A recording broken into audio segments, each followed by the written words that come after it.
मैं हूँ कमर चीमा और दूसरे से आप देखने में साथ मौजूद हैं आरजू काजमी साहबा। मैडम, सबसे पहले तो आपके वक्त का बहुत शुक्रिया। बहुत शुक्रिया सर कि आपने इनवाइट किया, और सबसे पहले आपको नया साल मुबारक हो और तमाम देखने वालों को भी नया साल मुबारक हो। आपको भी मैडम, सबको नया साल मुबारक। अच्छा मैडम, ये बताएं, नए साल में आपको तोहफा दिया डॉक्टर जयशंकर ने। एक तरफ वो ढाका के अंदर पाकिस्तान के जो वो हैं स्पीकर साहब से हाथ में लाते हैं, वापस दिल्ली आते हैं तो कहते हैं पाकिस्तान एक बुरा नेबर है, हमें अच्छा नेबर नहीं मिला, तो हम क्या करें, रोना धोना वही। कैसे देखती हैं आप इसको? ये इंडिया के बारे में जो बात है कि जी वो कहते हैं जी पाकिस्तान बुरा नेबर है, ये ऐसा नेबर है जो नहीं होना चाहिए था। What do you make of that madam? पाकिस्तानियों के बड़े दिल टूटे हैं इस पे।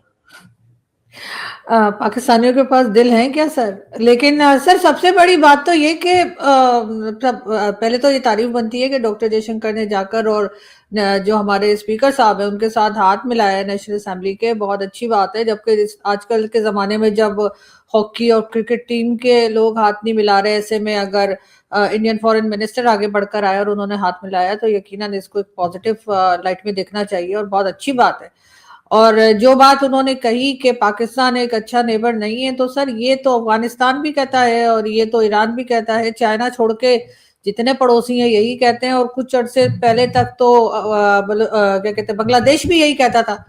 बांग्लादेश भी हमसे नाराज था, बांग्लादेश की भी वो डायरेक्ट फ्लाइट्स वगैरह सब कुछ किस लिए बंद थी? इसलिए कि हम बहुत अच्छे लगते थे उनको। वो तो अभी एक है कि उनको ऐसा लगा कि भाई अचानक से ही हमारे लिए मोहब्बत जाग गई है उनकी, वरना तो पहले अगर इतना प्यार होता और इतने हम लाडले होते तो बांग्लादेश अलग ही क्यों होता?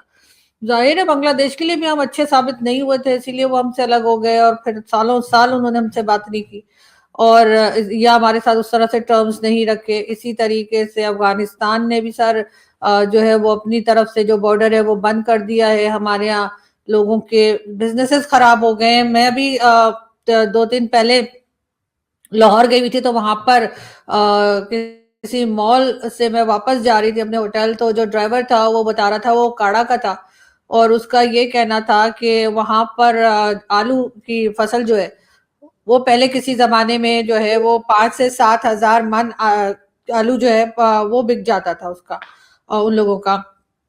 और अब जो क्योंकि अफगानिस्तान की बॉर्डर बंद है तो वो कह रहे हैं कोई 700 में लेने को तैयार नहीं है। तो लोगों के तो जाहिर है बिजनेसेस भी खराब हो रहे हैं और उसकी वजह यही है कि कोई पड़ोसी कंट्री जो है हमारे साथ ताल्लुकात रखने को या हमसे बात करने को या हमें हमारे साथ चलने को तैयार नहीं है। वरना भारत को तो आप कह सकते हैं नहीं, वो तो हमारी बुराई करते रहते हैं या हम उन्हें अच्छे नहीं लगते। 1947 से यही चलता चला आ रहा है सिलसिला। तो सर बाकी सबको क्या हुआ चाइना छोड़ के? वैसे तो बेचारे शी जिनपिंग भी चुप बैठे, उनकी तो खुद समझ में नहीं आ रहा। हमने उनके इतने डॉलर ले लिए हैं कि अब बेचारे कुछ हाँ करने और ना करने के काबिल ही नहीं छोड़ा हमने, और सीपीसी भी कंप्लीट नहीं किया। तो सर मेरा ख्याल है डॉक्टर जयशंकर ने ऐसी बात जो कही है तो सर पहली बार तो नहीं कहा, भारत तो बहुत बार कह चुका है कि पाकिस्तान एक अच्छा पड़ोसी नहीं है। पाकिस्तान क्या से हमारी तरफ ये होता है वो होता है, टेररिज्म होती है, पता नहीं क्या क्या सर वो लोग कहते रहते हैं और हम एक कान से सुन के दूसरे कान से निकाल देते हैं। तो अगर हमने अपना एक कान से सुन के दूसरे कान से ना निकाला होता और उस बात को सुन लिया होता तो शायद बहुत सर हालात बदल सकते थे अगर हमने बदलने की कोशिश की होती। मैडम, एज यूजुअल आपने अपना स्क्रिप्ट वही रखा जो आप रखती होती हैं, ठीक है।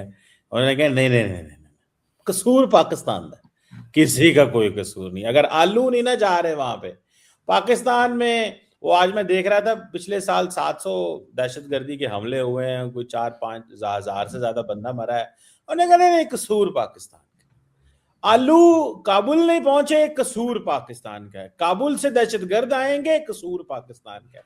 मतलब ये बड़ा कन्वीनियंट है, अच्छा लगता है, मतलब मजा आता है लोगों को ये चीज कहना, कसूर पाकिस्तान का है। वो डॉक्टर जयशंकर, मतलब उनका तो कुछ है ही नहीं है।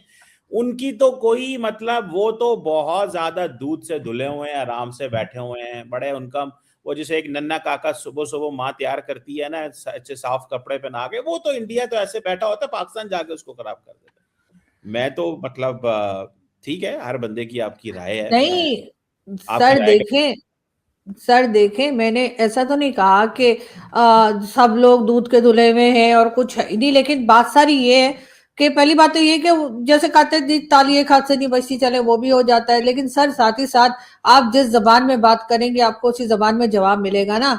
ऐसा तो नहीं है कि दूसरा आप यहाँ से जाकर कुछ लोग चाहे वो नॉन स्टेट एक्टर्स के नाम पर या किसी नाम पर गड़बड़ होती रहेगी और दूसरा बैठा रहेगा। चले भारत की तो आदत है ना, वो तो हमें इल्जाम देते ही रहते हैं, हालांकि हम लोग तो बहुत ही मासूम लोग हैं, हमारी तो चेहरे से ऐसे नूर टपक टपक टपक के सर सारा ही टपक गया। लेकिन सर उनका क्या, अफगानिस्तान वालों का, वो क्यों ऐसी इस तरह की हरकतें कर रहे हैं? वो क्यों पाकिस्तान से कह रहे हैं कि जी यहाँ से टेररिज्म हो रही है, जी ये हमें तंग करे? उन्होंने तो सर बॉर्डर बंद करके ताला लगा के और चाबी कहीं समंदर में फेंक दी, मैंने सुना है। तो सर ऐसा वो लोग क्यों कर रहे हैं? कभी पाकिस्तान ने सोचा है इस तरफ के तमाम पड़ोसी क्यों नाराज है? चले एक हो जाएगा, आपके कुछ दोस्त होते हैं, अगर किसी दोस्त से लड़ाई हो जाए तो कहते चलो एक दोस्त से लड़ाई हो गई, दोस्त हो गई, सारे के सारे दोस्तों से लड़ाई होगी, ऐसा कैसे हो सकता है? तो सर कहीं अपने आप को भी तो देखना ही पड़ेगा ना। और आप जैसे कहते हैं कि वो विक्टिम कार्ड खेलना बंद कर दें, दहशतगर्दी हमारे यहाँ हो रही है, सब कुछ हमारे यहाँ गलत हो रहा है। तो सर जब सुसाइड बॉम्बर, शायद मैंने पहले भी कहा था, सुसाइड बॉम्बर जब कहीं जाके फटता है तो खुद भी तो मरता है, तो उसके बाद वो क्या कहेगा कि मैं विक्टिम कार्ड खेलेगा कि जी मैं कैसे मर गया, मैंने तो दूसरों के लिए ये सारा सारा काम किया था। तो सर यहाँ पर थोड़ा सा हमें देखना पड़ेगा, थोड़ा सा अपने आप को भी तो सर करना पड़ेगा ना, ऐसे थोड़ी। बड़ी खूबसूरत बात की आपने।